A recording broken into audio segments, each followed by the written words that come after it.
ആറാം സെമസ്റ്റർ പരീക്ഷകൾ കഴിഞ്ഞതുകൊണ്ട് പല വിദ്യാർത്ഥികളും പല ആവർത്തി ചോദിക്കുന്ന ഒരു കാര്യമാണ് റിസൾട്ട് എന്ന് വരുമെന്ന്.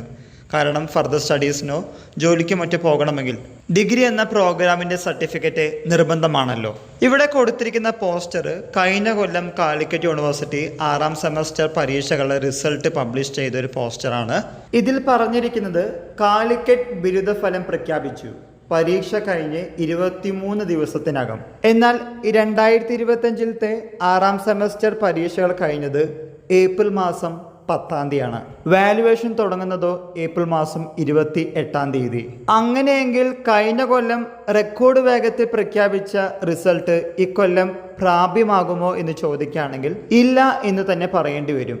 കാരണം ഇനി വരുന്ന ദിവസങ്ങളൊക്കെ അവധികളാണ്. ഏപ്രിൽ മാസം 28-ന് തുടങ്ങുന്ന ആറാം സെമസ്റ്റർ പരീക്ഷകളുടെ വാല്യുവേഷന് മിനിമം ഒരാഴ്ച എന്തായാലും വേണം. അതിൽ മെയ് 1 അവധിയാണ്, തൊഴിലാളി ദിനമാണ്.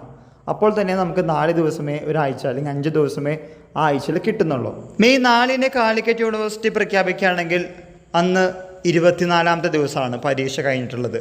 അതെന്തായാലും പ്രഖ്യാപിക്കാനുള്ള സാധ്യതയില്ല. സൺഡേസിൽ സാധാരണഗതിയിൽ പ്രഖ്യാപിച്ചിട്ടില്ല. പണ്ടൊക്കെ പ്രഖ്യാപിച്ചിട്ടുണ്ട് ചില കോഴ്സുകളുടെ ചില പ്രോഗ്രാമുകളുടെ റിസൾട്ടുകൾ.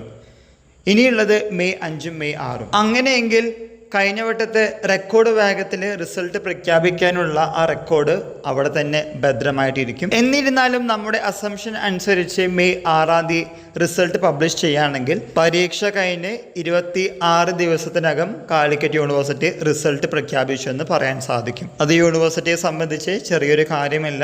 ഈ കഥയിൽ ഏതെങ്കിലും തരത്തിലുള്ള ട്വിസ്റ്റ് ആൻഡ് ടേൺസ് ഉണ്ടോ എന്ന് ചോദിക്കുകയാണെങ്കിൽ കാത്തിരിക്കേണ്ടതായിട്ട് വരും.